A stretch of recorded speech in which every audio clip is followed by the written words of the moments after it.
નમસ્કાર મિત્રો, સ્વાગત છે આપનું નાની સ્ક્રીનમાં મોટા સમાચારની દુનિયામાં એટલે કે તાતની વાત યુટ્યુબ ચેનલમાં. મિત્રો, આ ચેનલમાં તમને મળશે આજના મુખ્ય સમાચાર, ગુજરાતની તમામ મહત્વપૂર્ણ ઘટનાઓ, રાજકારણ, ક્રાઇમ, સરકારી નિર્ણયો, બિઝનેસ અપડેટ્સ અને સામાજિક મુદ્દાઓ પર સંતુલિત અને સ્પષ્ટ અને સીધી વાત. મિત્રો, મારો એક જ મકસદ છે કે તમને ખોટી અપેક્ષાઓ વિના, ખોટી અપીલ વિના માત્ર સાચી માહિતી આપવી. જો તમારે ગુજરાતની પળે પળના સમાચાર જાણવા હોય તો આ ચેનલને સબસ્ક્રાઇબ કરો, બેલ આઇકન ઓન કરો, લાઈક કરો અને તાતની વાત યુટ્યુબ ચેનલ સાથે જોડાઈ જાઓ. આવો શરૂ કરીએ આજની વાત. તો મિત્રો, વાત કરીએ આજના સૌથી પહેલા સમાચારને લઈને. તો બ્રેકિંગ, ફરીથી વરસાદ શરૂ. મિત્રો, રાજ્યમાં થોડા દિવસના વિરામ બાદ ફરી એકવાર વરસાદે ધમાકેદાર દેખા દીધી છે. રાજકોટ સહિત સમગ્ર સૌરાષ્ટ્રના વિવિધ જિલ્લાઓમાં લાંબા સમય પછી વરસાદની રીએન્ટ્રી થતા ખેડૂતોમાં ભારે આનંદનો માહોલ છવાયો છે. સાથે જ દક્ષિણ ગુજરાતના પણ અમુક તાલુકાઓમાં આજે સવારથી જ નોંધપાત્ર વરસાદ નોંધાયો છે. આ નવા રાઉન્ડથી વાતાવરણમાં ઠંડક પ્રસરી ગઈ છે અને સ્થાનિક લોકોને ગરમીથી મોટી રાહત મળી છે. ત્યારબાદ મિત્રો, મહત્વના સમાચાર વિશે આગળ વાત કરીએ તો અંબાલાલ પટેલની નવી આગાહી. મિત્રો, આગાહીકાર અંબાલાલ પટેલના જણાવ્યા મુજબ રથયાત્રાના દિવસે એટલે કે આજે અમદાવાદ અને મધ્ય ગુજરાતમાં હળવા વરસાદની શક્યતા છે. તેમણે આગાહી કરી છે કે 26 થી 30 જુલાઈ દરમિયાન રાજ્યમાં વરસાદનું જોર વધશે અને ઉત્તર ગુજરાત, મધ્ય ગુજરાત, પૂર્વ ગુજરાત, સૌરાષ્ટ્ર અને કચ્છના અનેક વિસ્તારોમાં સારો વરસાદ પડી શકે છે. આગાહીને પગલે ખેડૂતો સહિત સામાન્ય લોકોમાં રાહતની આશા જાગી છે. ત્યારબાદ મિત્રો, મહત્વના સમાચાર વિશે આગળ વાત કરીએ તો ભારે વરસાદના કારણે પીડિતોને મોટી રાહત. મિત્રો, રાજ્ય સરકારે ભારે વરસાદથી અસરગ્રસ્ત નાગરિકો અને વેપારીઓને મોટી રાહત આપી છે. આગામી 48 કલાકમાં સહાય માટેના ફોર્મ સ્વીકારવાની પ્રક્રિયા શરૂ થશે. જે રહેણાંક નમૂના, દુકાન અથવા તો વેપાર સ્થળોમાં વરસાદી પાણી ભરાયા હોવાની ફોટો અથવા તો વિડીયો દ્વારા પુષ્ટિ થશે. તેમને 1 વર્ષ માટે મહાનગરપાલિકાના વેરામાંથી મુક્તિ મળશે અને સરકારે તેને અત્યાર સુધીનું સૌથી મોટું રાહત પેકેજ ગણાવ્યું છે.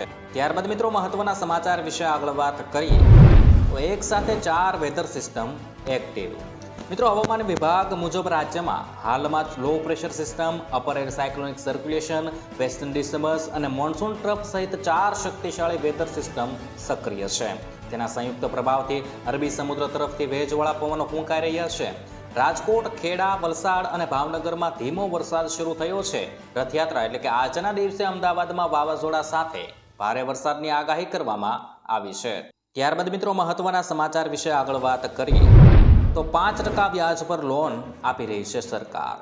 મિત્રો, પ્રધાનમંત્રી વિશ્વકર્મા યોજના હેઠળ પરંપરાગત કારીગરો અને હસ્તશિલ્પીઓ ગેરંટી વગર 3 લાખ સુધીની લોન આપવામાં આવે છે. પ્રથમ તબક્કામાં 1 લાખ અને બાદમાં શરતો પૂર્ણ થતાં 2 લાખની લોન મળે છે અને લાભાર્થી પાસેથી માત્ર 5% વ્યાજ લેવામાં આવે છે.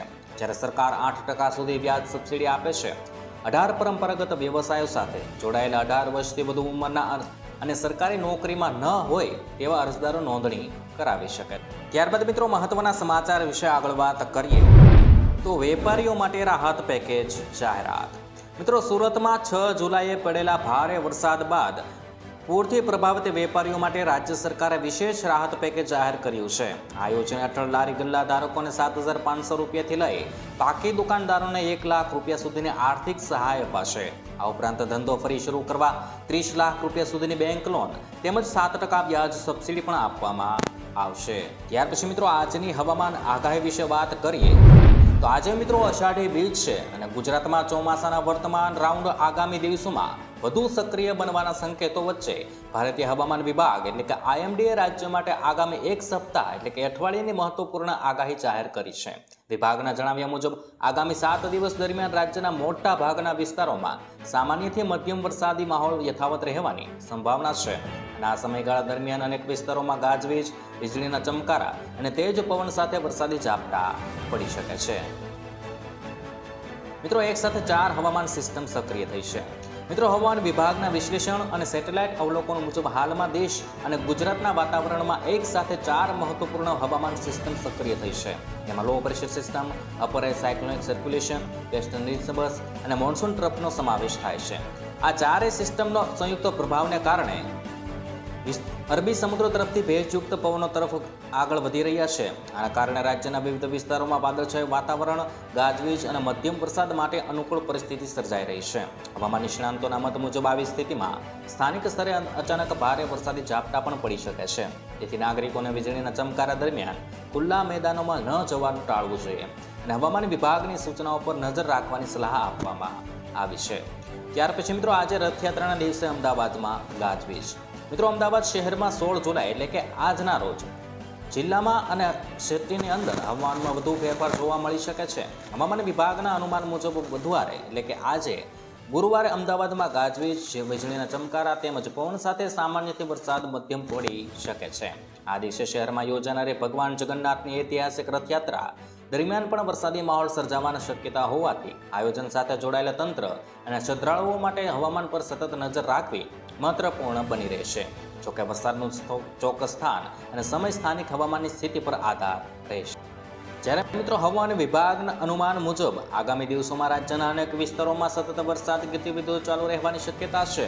જો આગાહી મુજબ વરસાદ નોંધાશે તો વરસાદની ઘટમાં ઘટાડો થવાની સાથે જળાશયો, નદીઓ અને કૃષિ ક્ષેત્રને પણ નોંધપાત્ર લાભ મળી શકે છે.